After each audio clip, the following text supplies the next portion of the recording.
Hər vaxtınız xeyir olsun, hörmətli tamaşaçılar. TV1-in efirində akademik söhbət verilişinə baxırsınız. Biz bugün Azərbaycan elminin qarşısında olan hədəflər və elm adamlarının əsas vəzifələri barədə müzakirə aparacağıq. Studiyamızın qonaqları ölkəmizin çox hörmətli və dəyərli ziyalıları, əməkdar elm xadimi, akademik Abel müəllim Məhərrəmov, İnformasiya Texnologiyaları İnstitutunun direktoru, Azərbaycan Milli Elmlər Akademiyasının vitse-prezidenti akademik Rasim Əliquliyevdir. Rasim müəllim, xoş gördük hər ikinizi. Təşəkkür ederim.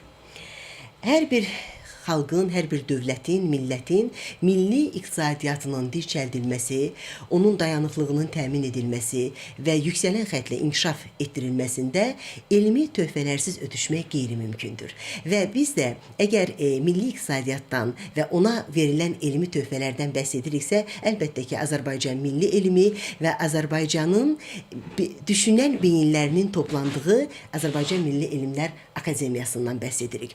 Və cənab prezident Azərbaycan Milli Elmlər Akademiyasının 80 illik yubileyində təbrik çıxışında gözəl bir nitq söylədi və burada elimizin qarşısında qoyulan yeni çağırışlar, elm adamlarımızın qarşısında qoyulan hədəflər və vəzifələr barədə əlbəttə ki, çox güclü və əsaslandırılmış gözəl bir ismarıcılar səsləndirdi. Biz bugün bu məsələlərə toxunacağıq. Azərbaycan elminin inkişafına diqqət, elm adamlarına qayğı, elmi tədqiqat müəssisələrinin maddi-texniki bazasının yaxşılaşdırılması, kadr potensialı əsası Ulu Öndər Heydər Əliyev tərəfindən qoyulan bir istiqamətdir ki, bugün də cənab prezident tərəfindən uğurla davam etdirilir. Abel müəllim, elə bu məsələdən başlayaq. Azərbaycanda elmin inkişafına dövlət dəstəyi, çünki dövlət dəstəyi olmadan heç bir elm və elmi tədqiqat işinin nəticəsindən danışmaq mümkün deyildir. Buyurun. Çox sağ olun, təşəkkür edirəm. Doğrudan da yaxşı dediniz ki, ümumilli dilimizin tarix xidmətləri önə çəkilməlidir həmişə. O, həmişə çıxışlarında deyir ki, elm və təhsil xalqın gələcəyi deməkdir.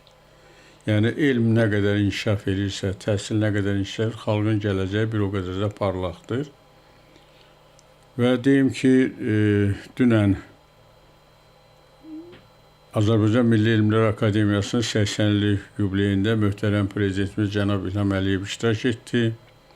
Çox saylı xarici qonaqlar var idi. Ümumiyyətlə, yubiley hesabatdır. Akademiyanın yubileyi böyük elmi hesabatdır. Xalq qarşısında, dövlət qarşısında, cəmiyyət qarşısında. Ancaq biraz da genişləndirsə, əsl mənada dünya müstəvisində olan bir hesabatdır. Buna görə dünən bu hesabata çox saylı xarici qonaqlar da gəlmişdi. Yəni, onlar da bizim hesabata dəyərləndirirdi. Bu gün də bu iş davam etdirilir akademiyada. Və bu prosesdə bizim üçün ən maraqlı hissə möhtərəm prezidentimizin bu tədbirdə iştirakı idi. Möhtərəm prezidentimizin 70 illik yubileyimizdə də çıxışı yaxşı yadımdadır.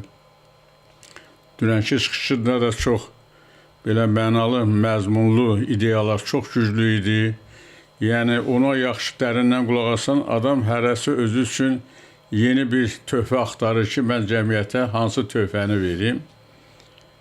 Yaxşı göstərdi ki, bizim neftimiz müvəqqətidir.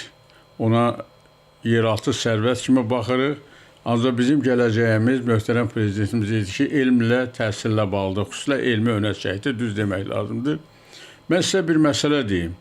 21-ci əsr elm və təhsil əsridir. Yəni, burada nə önə keçə bilər? Önə ancaq elmi innovasiyalar önə keçə bilər. Məsələn, Amerika Birləşmiş Ştatlarında, Kanadada, Yaponiyada elmi innovasiyaların tətbiqi hesabına ölkənin iqtisadiyyatı bu uğurda 60-90% arasındadır. Ancaq, məsələn, Avropa ölkələrində bu təqribən 40-50% arasındadır. Başqa dövlətlərdə, xüsusən Sovet Birliyi dövlətlərində bu nisbətən az rəqəmdir. Ancaq dünyada ki, bu yarış gedir, 200 dövlət yarışır. O yarışın biri vətəndaş cəmiyyəti qurmaqdır. Yəni, dünyada bütün insanların hüququ, sosial durumu qorunmalıdır. Ondan da böyük yarış onu həll edən, birincini həll edən elmi innovasiyaların güclənməsidir. Möhtərəm prezident bu məsələyə çox ciddi toxundu və dedi ki, biz də bu istiqamətdə çox uğurlu addımlar atırıq. Azərbaycan Milli Elmlər Akademiyası da bu sahədə çalışır. Ancaq bu hələ də kifayət qədər deyil ki, biz dünya müstəvisində o yarışda 200 dövlət arasında lap önə çıxar. Məsələn, 44 günlük müharibə haqqında möhtərəm prezident cənab İlham Əliyev də Ali Baş Komandan onu göstərdi ki, biz burada böyük uğur əldə eləmişik. Bu uğurda xüsusilə elmi innovasiyalar, yəni hərb sahəsində olan elmi innovasiyalar sahəsində 44 böyük bir müharibəni 44 gün ərzində qurtardıq. Dünya təcrübəsi bizim o 44 günlük müharibəsində aldığımız qələbənin metodoloji bazasını öyrənirlər ki, bunlar necə oldu ki, 30 il ermənilər hazırlaşdı, sərhəd yaratdılar, ancaq biz qısa müddətdə 44 gündə. Bu yenə də necə fikirləşirsən, necə fırlatmaq olar düşüncəni, yenə gəlir hərbi elmi innovasiyaların uğurlu tətbiqi. Ona görə də möhtərəm prezidentimiz göstərdi ki, dünya bu təcrübə ilə bugün maraqlanır, bəhrələnir. Hərbi təhsil müəssisələrində bu metodoloji bazaya istinadlar edirlər ki, necə oldu ki, bunlar nə qədər fikirləşirsən, yenə də gəlir elmi innovasiyaların tətbiqinə. Və son olaraq onu demək istəyirəm ki, uğurlarımız, yəni akademiyanın hesabatı çox doğrudan da uğurla keçdi. Bu Azərbaycan elmi ictimaiyyətinin hesabatı idi, təkcə bir qrup, bir neçə institutun hesabatı deyildi. Rəsim müəllim, cənab prezidentin çıxışında texnoloji məsələlərə toxundu ki, hər bir dövlət texnoloji imkanları şərtləndirir, dövlətin təhlükəsizliyi və dövlət də tamamilə biz elə bir dönəmdə yaşayırıq ki, yeni şərtlər vardır, yeni siyasi məsələlər gedişatda da, iqtisadiyyat da dünya dövlətlərində başqa cür qurulur, formalaşdırılır. Ona görə də illər keçdikcə istər elmin, istərsə də dövlətin qarşısındakı vəzifələr də başqa cür tamamilədir və texnoloji imkanları cənab prezident ön plana çəkdi və dedi ki, biz Azərbaycan dövlətinin üzərinə böyük bir vəzifə düşür ki, biz texnoloji inkişafı bütün sahələrdə tətbiq edək və beləliklə bizim inkişafımız dayanıqlı olsun. Elə bu məsələyə istəyirəm münasibət bildirəsiniz. Təşəkkür edirəm dəvətə görə. Burada hörmətli Abir müəllim çox elmin əhəmiyyəti ilə bağlı, ölkədə aparılan siyasətlə bağlı, həmin yubileyi ilə bağlı bir sıra əhəmiyyətli məqamları qeyd elədi. Mən Abir müəllim danışarkən biraz fikrim getdi ki, bəs AMEyə 80-dən öncə necə olubdur? Yəni, bunu biz müqayisə etmək üçün belə bir qədər ekskursiya etməyə ehtiyac gördüm mən. Azərbaycan Milli Elmlər Akademiyası 2-ci Dünya Müharibəsi qurtarandan sonra 1945-ci ildə təsis olunubdur, yaradılıbdır və görkəmli alimlərin iştirakı ilə yaradılıbdır. Düz 80 ildir Elmlər Akademiyası yol gedir. Gəlibdir, bu məqama çatıbdır. Əlbəttə ki, bu dövr ərzində dünya dəyişib, prioritetlər dəyişib, texnologiyalar, elm və s. və s. Yenə də qayıdıram keçmişə ki, biz Azərbaycan xalqı əlbəttə ki, bir intellektual xalq olaraq belə də şərəfli keçmişi vardır. Bizim nə qədər mütəfəkkirlərimiz var, nə qədər də tarixdə bizim demək çox dəyərli insanlarımız olubdur. Amma akademik olaraq çox belə elmi istiqamətli tədqiqat mərkəzi bir də gəlirsən Marağa rəsədxanasına çatırsan. Bu da olsun 13-cü əsrin ortaları, düzdürmü? 13-cü əsrin ortaları və 1945 düz arada biraz yəni filial falan olubdur Rusiya Elmlər Akademiyası, SR Elmlər Akademiyasının. Ona baxmayaraq, yəni biz Elmlər Akademiyasına bir qurum olaraq, bir hüquqi şəxs olaraq, bir korporativ qurum olaraq baxmalı deyilik biz. Bu Azərbaycan xalqının ictimai şuurunun bir ana xətti kimi intellektual şuur necə formalaşıbdır? Azərbaycan Milli Elmlər Akademiyası qeyd olunduğu kimi həm dəqiq elmlər, həm həyat elmləri, həm humanitar elmlər, ictimai və s. Yəni bir sözlə, bax Xəzər dənizindən neft öz başına çıxmayıb ki. Yerin tərkindən o neft öz başına çıxmayıb ki, o çıxarılan neftin emalıdır, onun kimyasıdır, onun müxtəlif məhsullarıdır, onun dəyərə çevrilməsidir, iqtisadiyyatın gücləndirilməsidir. Nə bilim mən 2-ci Dünya Müharibəsində bir aparıcı mövqeyə gəlməsidir. Ondan sonra onun başqa istiqamətdə, misal üçün də bu maddi dünyanı deyirəm, maddi aləmdə elm nə qədər məsəl üçün. Bakı şəhərinə dönün baxın da, Bakı şəhərinə. Görürsünüz ki, nə qədər professor, nə qədər akademik adına küçələr, prospektlər, nə bilim mən, məktəblər, fələnlər. Bunlar elə belə yaranmayıb ki. Bunlar hamısı gərgin, çətin, dağlarda, nə bilim mən, dənizlərdə, müxtəlif şəraitdə alınmış biliklərin Abel müəllimin qeyd etdiyi kimi innovativ yollarla gəlib çıxıbdı iqtisadiyyata, ölkənin iqtisadi marağını təmin edibdir. Ulu Öndər də akademiya ilə bağlı çox işlər görübdür və cənab prezidentin də bax bu yubileyə mən güman edirəm ki, elə bu mövqedən baxaraq bizim tədbirdə iştirak elədi. Növbəti dövr üçün Azərbaycan alimlərinin, akademiyadan söhbət getmir, ümumiyyətlə Azərbaycan alimlərinin, o tabiçiliyin asılı olmadan, kim harda çalışmasına asılı olmayaraq, tək Azərbaycan alimlərin yox, Azərbaycan ümumiyyətlə iqtisadiyyatına məsul olan, Azərbaycan mənəviyyatına məsul olan qurumların qarşısında çox ciddi vəzifələr qoyur. Elədir. Yəni o sizin dediyiniz o texnoloji çıxışlar da yəni zaman dəyişibdir, zaman inkişaf eləyibdir. Həmin o bu günlərə texnologiyadan danışdığımızın arxasında fundamental elmlər dayanır. Texnologiya elə belə yaranmır. Özdəki texnologiya tək informasiya, kommunikasiya texnologiya məhdudlaşmır. Bunun nanotexnologiyası var, bunun kimya texnologiyaları var, bunun biotexnologiyaları var, bunun informasiya texnologiyaları var və digər növ texnologiyalar. Ona görə də 21-ci əsri təsadüfi deyildir ki, texnologiyalar əsri demək adlandırırlar. Bunun interneti də, bunun nə bilim mən müxtəlif innovasiyalar və s. və ilaxır. Azərbaycan da həmin reallığın içərisindədir. Azərbaycan da bu proseslərin içərisindədir. Azərbaycan da öz elminə, təhsilinə diqqət ayırmaqla əlbəttə ki, qarşıda əsas hədəf Azərbaycan vətəndaşının xoşbəxt görməkdir, onun sosial rifahını yüksəltməkdir, dövlətimizin suverenliyini təmin etməkdir, dövlətimizin təhlükəsini təmin etməkdir. Bütün bax bu dediyimiz o qlobal proseslər, yəni bütün dünyada gedən proseslər Azərbaycan dövlətinin də, cəmiyyətinin də qarşısında xüsusi vəzifələr qoyur. Təsadüfi deyildir ki, bugün Azərbaycanda əgər biz müşahidə etsək, Azərbaycanın həm xarici siyasətində, həm də daxili siyasətində texnologiyalar, süni intellekt, rəqəmsal texnologiyalar, enerji, demək, alternativ enerjilər, enerji təhlükəsizliyi xüsusi yer tutur.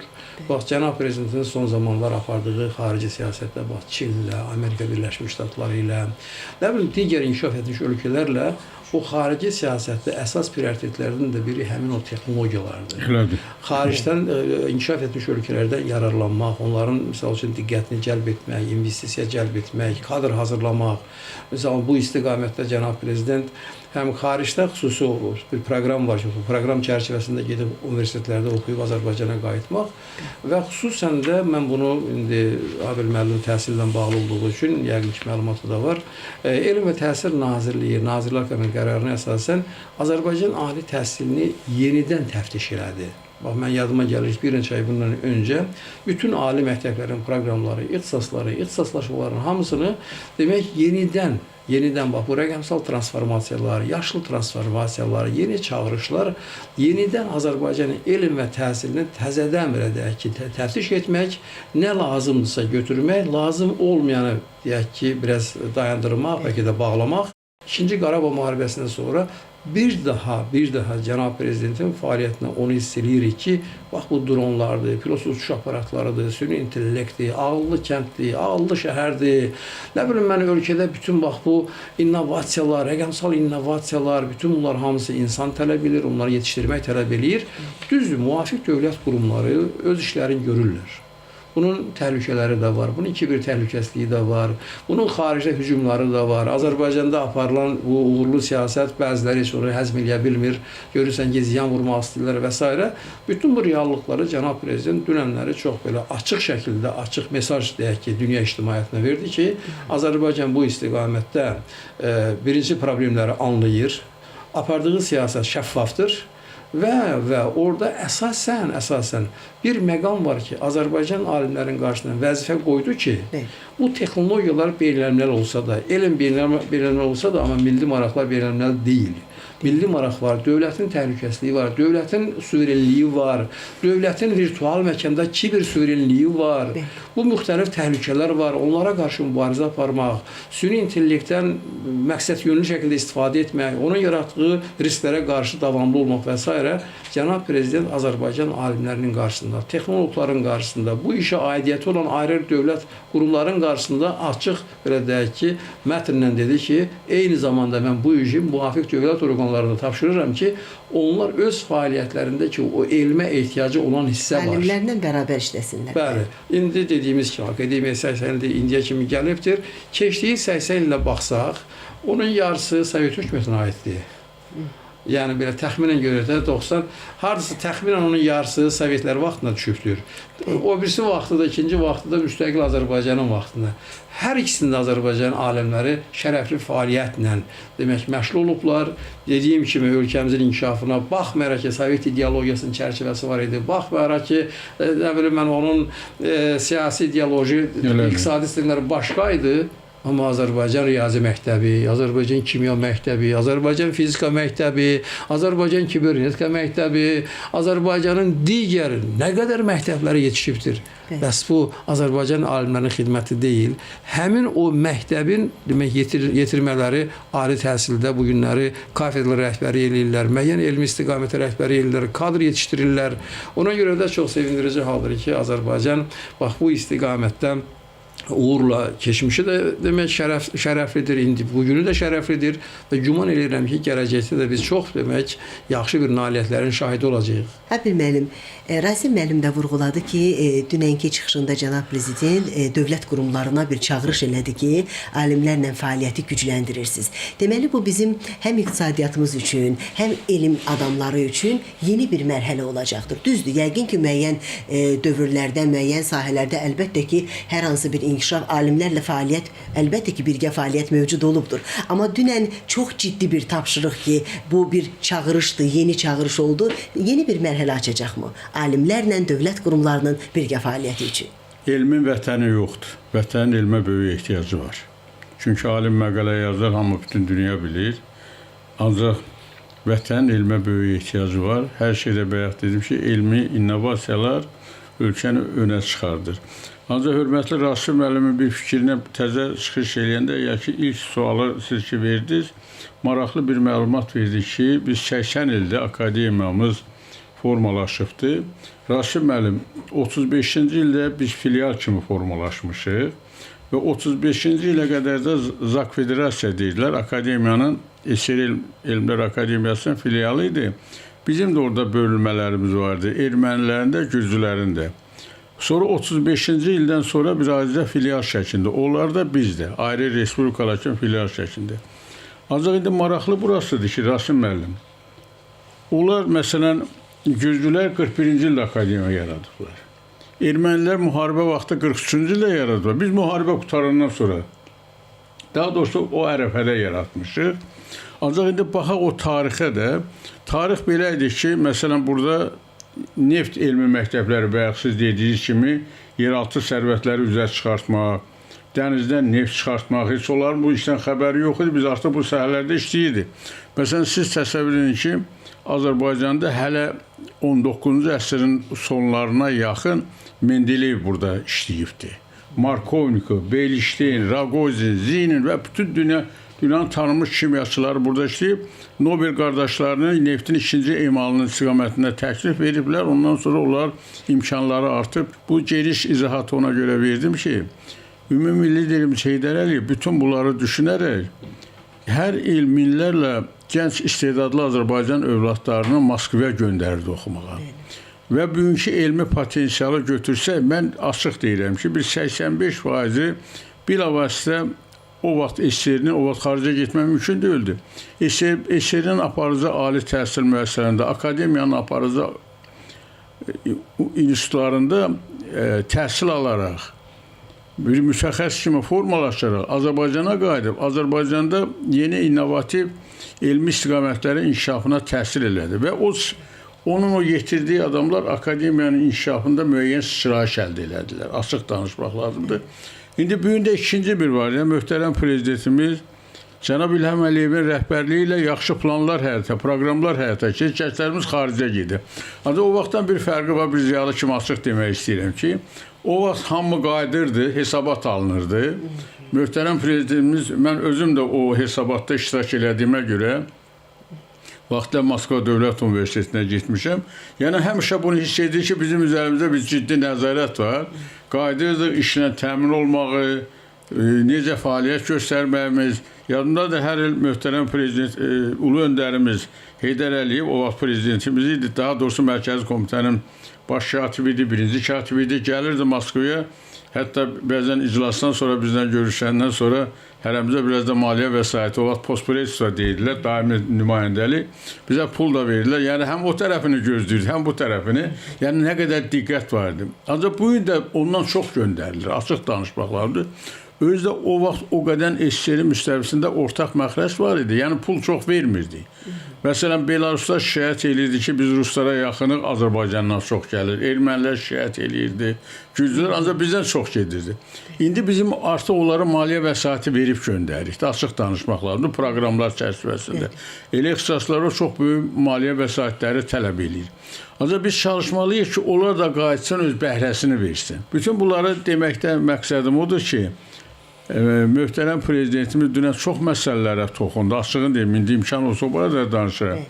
Azərbaycan dili haqqında xüsusi tapşırıq verdi. Xüsusi tapşırıq, Rasim müəllim, yadındadır. Xüsusi tapşırıq verdi ki, Azərbaycan dilinə digər kəlmələrin müdaxilə edilməsi, bəzən dedi bilərəkdən, bəzən bilməməkdən, səhv edilməkdən və s. O bizim dilimizi qoruma haqqında onun tapşırığı açığını deyim, məni çox sevindirdi. Çox sevindirdi ki, hamı bax, möhtərəm prezidentimiz cənab İlham Əliyev kimi sərbəst, zərif, incə Azərbaycan dilində, həm də akademik Azərbaycan dilində. O ayırdı məişət dilini, akademik dil. Akademik dildə çıxışı öyrənməliyik. Bu çox vacib məsələlərdən. Bir də indi hörmətli Rasim müəllim çox ətraflı danışdı. Mən hesab edirəm ki, bu çağırışlar bizi yenidən düşünməyə vadar edir. Möhtərəm prezident çağırışıb yenidən düşünməyə vadar edir. Mən kimyaçı aliməm. Müəyyən tədqiqat aparmaq üçün, qrant proqram almaq üçün gərək o yeni texnoloji sumqayıtda olan parklardır, ölkənin sənaye parkları var, texnoparklar deyə bilmərik. Texnopark o vaxt olur ki, gərək ölkənin innovativ elmi yediyini dünyada biz ilk dəfə biz tətbiq edirik. Onda dünya bizi izləyir.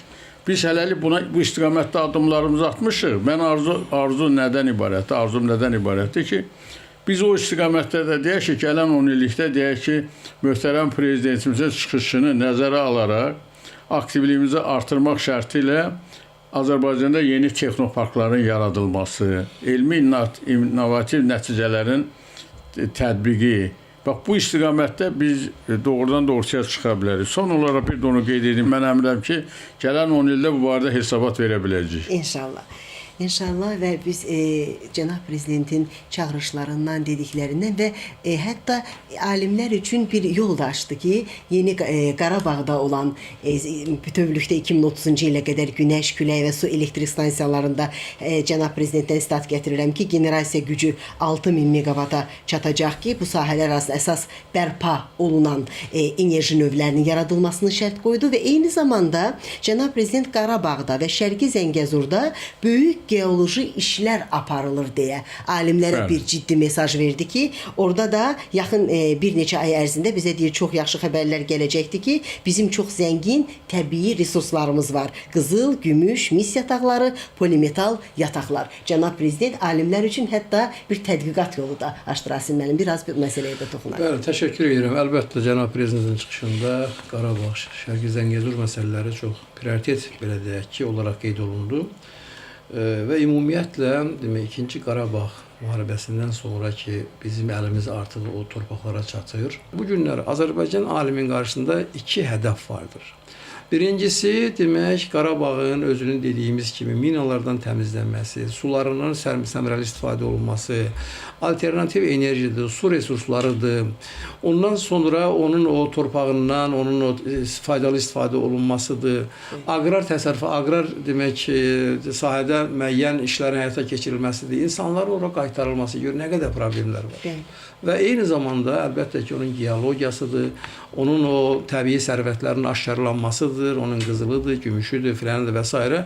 Onların aşkarlanması və üstəgəl də indi bugünkü Azərbaycan Milli Elmlər Akademiyasının strukturuna görə əsasən humanitar elmlərlə, ictimai elmlərlə məşğul olduğu üçün elə bu yubiley ərəfəsində bir neçə ay bundan öncə Akademiyanın prezidenti Akademik İsa'ov bəyin rəhbərliyi altında Akademiyanın aparıcı alimləri, rəhbərliyi Qarabağ Universitetində oldu. Qarabağ Universitetində demək, o sizin qeyd etdiyiniz o məsələlər orada bir belə konferans çərçivəsində çox geniş müzakirə olundu. Qarabağ Universitetinin alimləri ilə bir yerdə. Hətta təşəbbüslər oldu ki, Azərbaycan Milli Elmlər Akademiyasının bir Qarabağ bölməsi də yaradılsın. Çox maraqlı. Çünki indi bizdə akademiyanın strukturu belədir ki, Naxçıvanda, Gəncədə və digər yerlərdə, Şəkidə, Qubada və s. mərkəzləri, filialları olduğu üçün o deməkdir ki, onların əsas tədqiqat obyektləri o ərazidə olan məsələlərdir. Bəli. Eyni zamanda da bu günləri cənab prezidentin də qoyduğu məsələnin əsas prioritetlərindən biri ondan ibarətdir ki, Azərbaycan alimləri ümumiyyətlə, xüsusən də Azərbaycan Milli Elmlər Akademiyasının bugünkü vəzifələri çərçivəsində demək Qarabağda, indi bilmirəm, yəni Xankəndindəmi, hardasa bir akademiyanın bir bölməsini yaratmaq, bir mərkəzini yaratmaq və onun da qarşısında bu istiqamətdə vəzifələrin qoyulması həm Şərqi Zəngəzurla bağlı, həm Qarabağla bağlı, həm onun təbiəti ilə, geologiyası ilə, ekologiyası ilə, elektrik enerjisi ilə, enerji resursları ilə və s.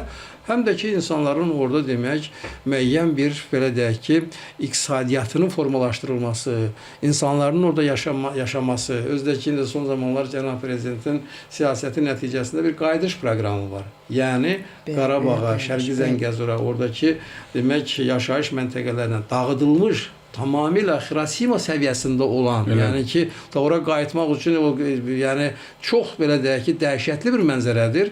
Amma Azərbaycan demək prezidenti İlham Əliyev, cənab İlham Əliyev rəhbərliyi altında artıq dövlət öz maliyyə prioritetlərini, iqtisadi potensialını məhz o istiqamətdə yönəldib ki, orada normal şərait yaradılsın ki, həm orada yaşayanlar, həm də ki, arzu edən investorlar gedib orada demək, müəyyən vəsait qoysunlar, oranın iqtisadiyyatını çiçəkləndirsinlər. Rasim müəllim də vurğuladı ki, hər hansı bir siyasi toqquşmalar, münaqişələr, müharibələr xalq üçün maddi və mənəvi ziyanları şərtləndirir. Yəni, maddi ziyanlar, dağıntılar olur. Bunu biz indi necə ki, Qarabağa qayıtmışıq, cənab prezidentin rəhbərliyi altında böyük quruculuq işləri görürük. Bu maddi ziyanın aradan qaldırılması bir qədər asandır dövlət üçün. Nəinki mənəvi ziyan və o mənəvi ziyan, o yaralara hələ bəlkə də Azərbaycana əsrlər lazım olacaq ki, o mənəvi ziyanı aradan qaldırmaq. Bizim mənəviyyatımıza məlhəm olan elə Rasim müəllimin də vurğuladığı Qarabağ Universitetinin yaradılmasıdır ki, Qarabağ Universitetində mən hesab edirəm ki, bu Azərbaycan elmi üçün də bir xüsusi bir səhifədir. Ayrıca istəyirəm biraz bundan danışaq ki, mən arzu edərdim bir təhsil işçisi kimi və sadə Azərbaycan vətəndaşı kimi, bizim sizin kimi çox dəyərli akademiklərimiz o Qarabağ universitetlərində bir məruzələr oxusunlar, mühazirələr söyləsinlər, master-klass dərslər göstərsinlər. İstəyirəm bu barədə danışasınız. Çox maraqlı sualdır, çox maraqlı. Bizim ailə 3 dəfə deportasiya olunurdu. Onun ikisini mən görmüşəm. Ancaq biri mənim babalarım, atalarım görübdür. Anam tərəf İrəvandan olduğu görə onlar Şaxtaxtı yolu ilə 18-ci ildə köçüblər İrana, sonra qayıdıblar. Bir səsdə Türkiyə köçüb. Sonra biz ikinci deportasiya dövründə, məsələn, biz Ermənistandan Qərbi Azərbaycana, yəni o vaxt Qərbi Azərbaycan, indi Ermənistan deyirik. Oradan köçmüşük, məsələn, mən Ağdamdan adam olmuşum, o köçkün vaxt. Bir neçə rayonda olub, atam o işə rəhbər elədiyinə görə mənim sənədimdə Ağdamdan olmaq yazır. Üçüncü deportasiyada daha dəhşətli oldu. Hamı bir dəfəlik Qərbi Azərbaycanlılar oradan təmizləndi və yəni indi bunu ona görə deyirəm ki, yəni deportasiya olunan köçkün, qaçqın problemini mən yaxşı təsəvvür edirəm. Uzun illər oradan bu insanlar 30 ildən çox bir müddətdə oradan gediblər. Təzə bir yenidən qayıdışa başlamışıq və bu qayıdışın dinamikası da bütün ziyalıları təmin edir. Mən hesab edirəm ki, mühtərəm prezidentimizin iş fəaliyyətində əsas yeri bu qayıdışla, təzə obyektlərin açılışıyla, universitetin açılışı, səhiyyə ocaqlarının açılışı, yeni binaların inşası, yəni əsas vaxtının bir hissəsini də o aparır və indi ola bilər ölkə rəhbərinin vaxtını aparsın, ancaq nəticə varmı? Nəticə çox böyükdür. Qısa müddətdə o qədər bərpa və belə perspektiv işlər həyata keçirilib ki, heç bir ölkədə açığın deyim ki, belə bir iş yerinə yetirmək mümkün olmazdı. Biz onun möhtərəm prezidentin rəhbərliyi ilə Azərbaycan xalqı ictimaiyyət bunu həyata keçirir və qaçqınlar, köçkünlər də bunu yaxşı başa düşür, köçürlər. Elə nə vaxt televizor açıram, görürəm hamı razılıq eləyir prezidentimizdən ki, nəhayət evimizə, işimizə qarşı hamısına belə gülər üzdən qayıdırlar, gedirlər. Bu bizi sevindirir. Sizin sualınız da universitetlə bağlıdır. Mən hörmətli Rasim müəllimin fikrindən çox tamamilə razıyam ki, necə universitet açılır, elə də mən hesab edirəm ki, orada akademiyanın Rasim müəllim filialı açılsa yaxşıdır. Filial belədir ki, həm təbiət, həm fundamental elmlər, həm də humanitar elmləri, həm yerin üstünü öyrənmək, həm yerin altını öyrənmək istiqamətində bizim alimlərin sayı çoxdur, apara bilərlər. Ancaq düzgün qərar oldu ki, birinci universitet yarandı. Düzdür, bu universitet yaranda mən belə fikirləşirdim ki, açıqdır, biz ziyalı kimi öz fikrimi deyirəm. Fikirləşirdim ki, orada o keçid balını biraz azaltmaq olardı. Xüsusən o zonadan olan adamları və qutaranda hamısının təyinatı ora gedəydi. Bu mənim öz fikrimdir. Ancaq mənim fikrimlə ola bilər o qədər də subyektiv, obyektiv müstəvidə analiz eləmək çox çətindir. Ancaq mən fikirləşirdim ki, o universitetə, Qarabağ Universitetinə birinci Qarabağları çox eləmək. Ancaq o da digərlərinin hüququnu pozar. Məsələn, mən Bakıda təhsil alan, aliyyası Bakıda olan bizim qohumlardan tanıyıram. Orada gedib çıxıblar Qarabağa. Mən soruşdum ki, niyə Bakıda? Yox deyir, mən Qarabağ. Bu da vətənpərvər hissinin Azərbaycanda güclü olmasıdır. Bir neçə mən belə bizim ailədən hələ tanıyıram. 600 bal alıb, deyirəm, sən hara istərsən girərdin, 600-dən biraz yuxarı. Deyir, yox, mən Qarabağa. İndi elələri də gedibdir, onların da qabağını almaq olur. Ancaq arzum o ki, onların hamısı təyinatla orada qalaydı. Məktəblərdə işləyəydi, başqa harda işləməlidir? Gəl akademiyanın filialı olur, orada işləsinlər. Digər müəssisələr olmalıdır, orada işləməlidirlər.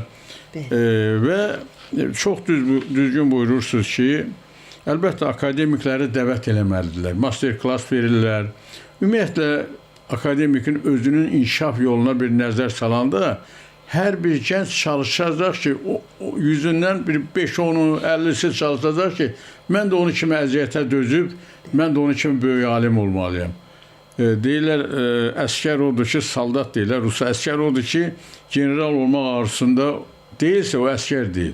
Tələbə də akademik olması arzusunda, Rasim müəllim kimi, digər akademiklər kimi olmaq arzusunda olmazsa Rasim müəllim, ondan gələcəyi yaxşı vətənpərvər alimi yetişdirmək çox çətindir. Əlbəttə, mən razıyam ki, bizi dəvət etsinlər, alimlərimizi, orada mühazirələr oxuyaq, elm təhsil problemlərinə toxuyaq, ixtisasımız üzrə mühazirələr oxuyaq, master klasslar verək. İndi bunların hamısı gənclərə gələcəyinə böyük ümidlə baxmaq üçün həyata keçirilən tədbirlərdir. Çox düzgün buyurursunuz. Yəni, bu işdə də biz aktiv olmalıyıq. Təbii ki, aktiv olmağımız da bizim gələcəkdə o gənclərin böyük düşüncə ilə yetişməsinə dəstək ola bilər. Bəli, təşəkkür edirəm sizə cavablarınız. Bir arayış vermək istəyirəm xanımda. Hörmətli Abir çox yaxşı təşəbbüslə çıxış edir ki, Azərbaycan alimləri harda fəaliyyət göstərməsindən asılı olmayaraq, hətta heç Azərbaycanı nəzərə tutmur, amma dünyada nə qədər Azərbaycanlılarımız var.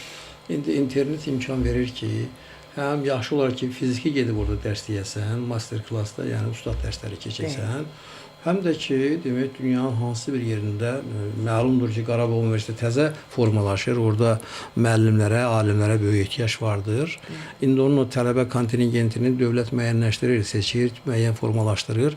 Onun müəllim kontingentini, yəni keyfiyyətli müəllim oraya cəlb eləmək, bilirsiniz ki, o qədər də asan məsələ deyil. Ona görə də bildiyim qədər, Dünya Azərbaycanlıları bir forumu deyilən bir təşkilat vardır. Onun rəhbəri professor Məsud Əfəndiyev, siz onu bilirsiniz. Təxminən bir il bundan öncə Bakıda da onların bir forumu keçirildi. Çox yaxşı bir forumuydu. Və orada da mən iştirak elədim, qulaq astım. Azərbaycan alimləri hərəsinin dünyanın istənilən bir yaxşı yerlərində də, yəni ki, universitetdə çalışırlar, elmlə məşğul olurlar. Onlar çox böyük həvəslə, birincisi oraya getdilər, Qarabağ Universitetinə getdilər. İkincisi də onlar özləri öz çıxışlarında ifadə edirlər ki, onlar çox böyük məmnuniyyətlə o Qarabağda, o tədris prosesində, elmi araşdırmalarda yaxından iştirak etsinlər, töhfə versinlər. Yəni, mahiyyətcə bu günləri kimsə hardasa doğulursa, dünyanın istənilən doğula bilər. Əsas odur ki, onun beyni Qarabağlı olsun. Yəni, onun ayağının, o ayaqqabısından söhbət getmir ki, hansı torpaqdadır, hansı, nə bilim mən, torpaqda məkanlar. Əsas bu günləri Azərbaycancılıq ideologiyasının mahiyyəti ondan ibarətdir ki, Biz vətən deyəndə torpaq və torpağın üstündə formalaşmış mənəviyyatı başa düşürük biz. Bəli. Yəni mənəviyyatı götürüb tək o torpaqda doğulmuşam, mən ordanam. Yox. Bugünkü ideologiya onu deyir ki, sən deyəsən ki, yəni Azərbaycan vətəndaşından tələb olunan odur ki, o fəxrlə desin ki, mən Qərb Azərbaycanlıyam. Bəli. Ona görə yox ki, onun pasportunda yazılıb, yazılmayıb. Onun mahiyyətinə görə böyük Azərbaycançılıq ideologiyasını dərk eləsin ki, mən Qarabağlıyam, mən Qərb Azərbaycanlıyam, mən Lənkəranlıyam, mən Bakılıyam, mən Qubalıyam və s. Ona görə bugünkü reallıq ondan ibarətdir ki, bugün biz böyük məmnuniyyətlə necə ki, dəmir yumruğunun ətrafında, yəni ki, Azərbaycan prezidenti cənab İlham Əliyevin o çağırışı ilə bütün Azərbaycan ayaq üstə idi. Öz qanını Allah rəhmət eləsin o şəhidlərimizə. Nə qədər bizim şəhidlərimiz orada canını həmin Qarabağ üçün verdi, Şərqi Zəngəzur üçün verdi. Ona görə də Bir nəfər Rasim Əli Fərari olmadı. Ancaq erməni bir o boyda əsgərlərimiz var idi. Bir nəfər ideologiyamız gör nə qədər güclüdür ki, bir nəfər Fərari olmadı. Ölümdür də, adam qorxa bilər də. Fərari ola bilər, psixoloji hazırlıq. Bir belə əsgərlərin içində Rasim Əli, bir nəfər Fərari olmadı. İndi götürün statistikaya baxın, erməni əsgərlərin demək olar ki, 30% Fərari idi. Hamısı qaçırdı. Bəli. Yəni Azərbaycan dövlətinin bu günləri siyasətinin mayasında duran odur ki, Ulu Öndər Heydər Əliyev vaxtilə necə ki, bu müstəqil Azərbaycan dövlətinin memarı sayılır, dağılmaqdan, nə bilim, parçalanmaqdan qurtardı, yaratdı. Ondan sonra ömür imkan vermədi, indi qismət oldu, demək ki, Azərbaycan Respublikasının prezidenti İlham Əliyev o kursu davam elətdirsin. Bu günlərə bizim ən böyük nailiyyətimiz o Azərbaycançılıqdır, o həmrəylikdir.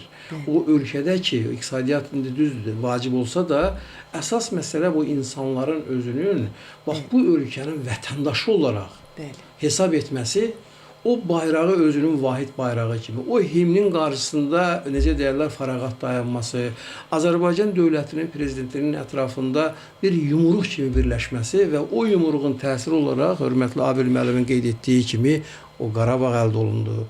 Yəni bu günləri cənab prezident indi 50 milyon Azərbaycanlının Azərbaycan dilində danışmasının özünün də bir alt mətni var ki, yəni ondan söhbət gedir ki, və ismarıcı var ki, o 50 milyon Azərbaycan da o işarə vurdu ki, onun təmiz Azərbaycan dili buradadır.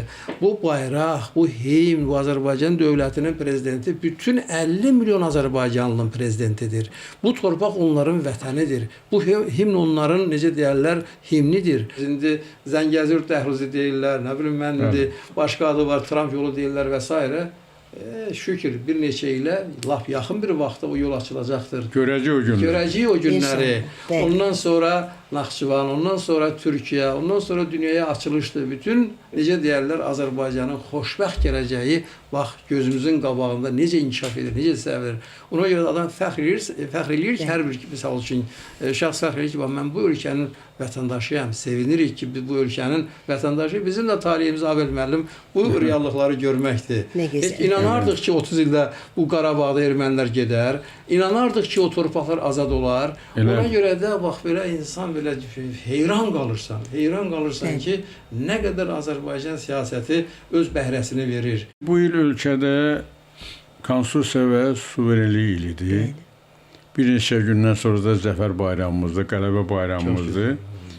Mən indi yaşımız elədir ki, Rasim müəllimlə biz bu konstitusiya yarananda da 30 il bundan qabaq Milli Liderimizin rəhbərliyi ilə o vaxtda mən universitetdə çalışırdım, bu prosesləri izləyirdim və o vaxt bu konstitusiya yarananda Milli Liderimiz qoyduğu məsələlərdən biri oydu ki, biz hüquqi demokratik dünyəvi dövlət quracağıq. O vaxt elə ağır vəziyyət ki, biz deyirdik ki, möhtərəm prezidentimiz heç olmasa desin çörək tapılacaq, benzin növbəsindən uzaq olacaq. Ancaq o dedi yazanda ki, yox, siz qabağa baxmalısınız. Nəyə gətirirəm? O vaxt biz ziyalılar da hətta buna şübhə ilə baxırdı ki, gərək konstitusiya ilə ki, bizi vəziyyətdən çıxardı. Ancaq o birinci bənddən sonra ikinci, üçüncü bənd əsasən biz dünyada demokratik, dünyəvi dövlət quracağıq. İndi söhbət nədədir? Bu konstitusiya sual olunur ki, öz işini gördü, görmədi. 30 il ərzində biz nə əldə elədik? 30 il ərzində konstitusiya işini gördü, dünyəvi dövlət qurduq, yəni artıq hamı bizi tanıyır. Biz hardan hara gəldik? İndi və konstitusiyada uyğun möhtərəm prezidentimiz bu suverenliyi əldə elədi. 5 illik bir neçə gündən sonra bu təntənəni qeyd eləyəcək. Deməli, həm konstitusiya ilə quruldu ki, gətirdi, suverenliyə də çıxartdı bizi. Nəinki hüquqi, demokratik, dünyəvi dövlət qurdu. Həm də konstitusiya ilə qurdu ki, biz o baz əsasında, fundament əsasında Ruslar deyir, atpravnaya toçka, dayaq nöqtəsi Dəyərli olaraq, fikrə toxundunuz. Çox dayaq dəyərli. nöqtəsi Ali olaraq, məqsəd, konstitusiyanın ali məqsədi suverenlikdir. suverenlikdir. bərpası. Bəli, konstitusiyanın Ali alimi. müəllim onu İndi çox soruşulur düzgün ki, Ulu öndərimizin o yazdığı konstitusiya öz funksiyasını 30 ildən sonra necə yerinə yetirdi? Hədəfinə çatdı. 25 ildən sonra tam son hərədə çatdı. Bu 5 ildə artıq biz suvereni torpaqlarımız özümüzdür. Möhtərəm prezidentin o gün akademiyanın iclasında bunu xüsusi vuruladı. Biz artıq öz torpaqlarımız özümüzdür. Bizim torpaqda qıraq qüvvələr yoxdur. Yəni hərbi nəzərdə tutulur, başqaları nəzərdə tutmur. Əlbəttə çox millətli biz ölkəyik. Əsas hərbi qüvvələr nəzərdə. Məsələn, Ermənistan bu da qədər müstəqil. Orada Gümrü şəhərində Rusiyanın hərbi bazası yerləşir. Tək o deyil, Başqaları da var. İndi biz tək onu demirik də. Ancaq biz, yəni konstitusiya bizi çox düzgün gətirdi. Ona görə sonda bir o sözü demək istəyirəm ki, xoşbəxt o xalqdır ki, onun ümummilli dili var. Xalq o vaxt daha çox xoşbəxtdir ki, ümummilli dilin siyasi kursu prezident xalq birliyi ilə çox uğurlu aparır. Bax, bu gün biz alimlər bunu düşünürük, buna sevinirik və bu istiqamətdə də həmişə ölkə prezidentinə dəstək oluruq. Bunu demək istəyirdim. Bəli, mən sizin hər ikinizə dərin təşəkkürümü, minnətdarlığımı bildirirəm. Və son olaraq mən o misralarla fikrimi tamamlamaq istəyirəm ki, belə gözəl bir fikirlər var. Kim saxlaya bilər axından məni?